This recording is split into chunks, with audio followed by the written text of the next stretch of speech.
ओए Bill Gates आ गया वो लोग। ओ ये देख बिल गेट्स, अरे ये देखिए मेरे को हाई कर रहा है यार, ये देख जल्दी जल्दी हाई कर रहा है। The calm, the trees, the plants and the scented earth, the incense in the vast open sky and क्या ही किस्मत है भाई इस बंदे की। देख तो यार कितनी सुंदर बंदी मिली है यार, अब ये दुल्हन बन जाएगी इसकी। ओए वो देख धोनी।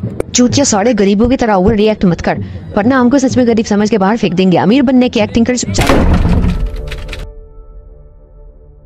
भाई मुझे अभी भी बिलीव नहीं हो रहा है कि मैं इंडिया के सबसे अमीर आदमी की वेडिंग में था जिसका टोटल बजट 1260 करोड़ रुपए था।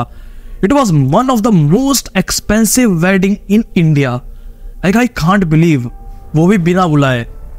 मैं आज तक किसी भी शादी में बिना बुलाए नहीं गया, एंड ये मैंने अपनी लाइफ में सबसे पहली बार सोचा कि चलो बिना बुलाए किसी शादी में जाना ही है तो क्यों ना सबसे एक्सपेंसिव शादी में जाया जाए इंडिया की। Then I went into this. अगर तुम मुझसे यही एक्सपेक्ट कर रहे थे कि मैं किसी चमन चूतिया चुन्नू ब्लॉगर की तरह तुम्हें ये सारी बात बताऊंगा, then you were completely wrong. दोस्तों क्या आप जानते हैं इंडिया में नवंबर 2022 से फरवरी 2023 के बीच में 32 लाख शादियां हुई और इन शादियों के अंदर टोटल में 3.75 लाख करोड़ रुपीस खर्च किए गए। द इकोनॉमिस्ट के अकॉर्डिंग शादियों का अराउंड इतना ज्यादा पैसा रिवॉल्व करता है कि एनर्जी, फाइनेंस और बैंकिंग, इंश्योरेंस इन सब के बाद चौथा सबसे बड़ा सेक्टर है जो हमारी जीडीपी को बूस्ट भी देता है। ये हम अकेले हमारी जीडीपी को 2 से 2.5% तक का बूस्ट देता है जस्ट शादियां। बट क्या सच में Indian weddings waste of money है? क्योंकि हम जितना पैसा यहाँ पे लगाते हैं हमको कुछ भी रिटर्न तो मिलता ही नहीं है ना। क्या है ये? क्या आपको पता है, एक इकोनॉमिस्ट ने बताया कि उन्होंने बताया कि 1970 से पहले लोग बहुत ज्यादा पैसा नहीं खर्च करा करते थे शादियों में। बेसिक अपने घर वालों को बुलाते थे, रिश्तेदारों को बुलाते थे, शादियां होती थी। They were not so much lavish like this now. इसका एक रीजन ये भी था कि 1965 में इंडिया ने वॉर करी जिस वजह से हमारे देश में खाने की बहुत ज्यादा किल्लत थी। बाद में ये चीज जो थी ग्रीन रिवोल्यूशन की वजह से संभल गई, बट उस समय खाने की बहुत ज्यादा कमी होने के बाद से गवर्नमेंट ने एक रेगुलेशन पास किया था कि अगर आप कोई भी गैदरिंग करते हैं तो उसके अंदर 25 से ज्यादा लोगों को अपने घर पे खाना नहीं खिला सकते। इस वजह से जो शादियां थी उसके अंदर मात्र 25 लोगों को बुलाया जाता था और उनको खाना खिलाया जाता। तक कि कोलकाता में तो जो कार्ड दिए जाते थे उनके ऊपर भी लिखा होता था कि यहाँ पे गवर्नमेंट के गेस्ट रेगुलेशंस को फॉलो किया जा रहा है। This was the thing there back then.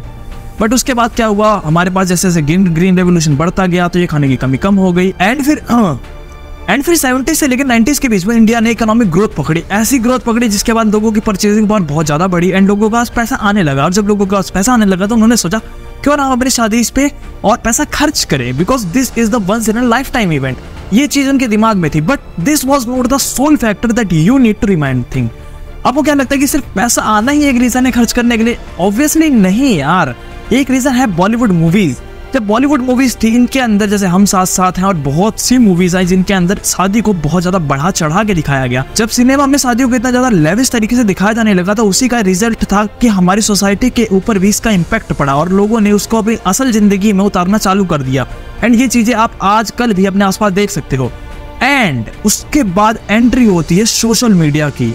आजकल के टाइम पे जो बहुत ही ज्यादा एविल चीज है वो है इंस्टाग्राम, जो जहर घोलता है हमारी सोसाइटी के अंदर। ये बात कोई भी डिसएग्री नहीं कर सकता कि इंस्टाग्राम हमारे यूथ के माइंड को फक अप करता है। उसी तरीके से इंस्टाग्राम के ऊपर क्या होता है, इंस्टाग्राम के ऊपर जो सेलिब्रिटीज हैं वो एक नया कल्चर चालू करते हैं। कौन सा? अपनी शादियों को शोकेस करने का कल्चर। विरुष्का की शादी हो, आलिया भट्ट और रणबीर की शादी हो, सिड और कायरा की शादी हो, या कोई भी शादी ले लो, तो तुमको नहीं लगता यार कि ये सब लोग एक ही लहंगा पहन के सब लोग अपनी शादी कर लेते हैं और एक ही थीम, वही जो व्हाइट वाली थीम होती है वही सेम थीम फॉलो करके उसी पे सब लोग कर रहे होते हैं। That is a different thing.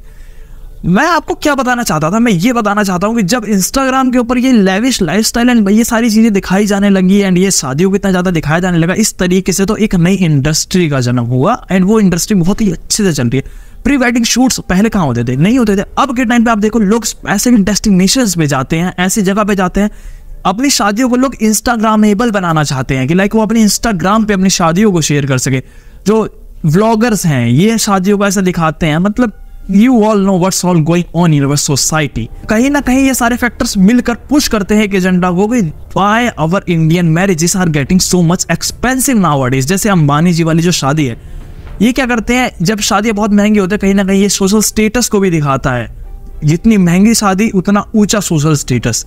अब यही चीजें कहीं ना कहीं जो एक गरीब आदमी होता है उसके माइंड में कहीं ना कहीं चीजें घर करती हैं। वो गरीब आदमी सोचता है कि मैं भी अपने सामर्थ्य से ज्यादा पैसा लगाऊं जो उसके पास एक्चुअल में होता ही नहीं है, और उसकी वजह से उसके ऊपर एक फाइनेंशियल बर्डन भी क्रिएट होता है। तो आपके इस टॉपिक के ऊपर क्या ओपिनियन है मुझे कमेंट्स में जरूर बताएं। और यहाँ पे आपको 2 वीडियोस दिख रही होंगी। सबसे पहली वीडियो है यहाँ पे पेपर लीक स्कैंडल एक्सपोज्ड के ऊपर, और सेकंड वीडियो यहाँ पे दिख रही है उसमें मैंने ध्रुव राठी के डिक्टेटरशिप वाले वीडियो का रिप्लाई किया है। एंड आप क्या सोचते हो कि क्या इतना ज्यादा शादियों का एक्सपेंसिव होना अच्छा है या नहीं? सब्सक्राइब कर लो और कमेंट में मुझे जरूर बताओ अपने ओपिनियन। मिलते हैं नेक्स्ट वीडियो में, जब तक के लिए धन्यवाद, bye bye, tata, see you.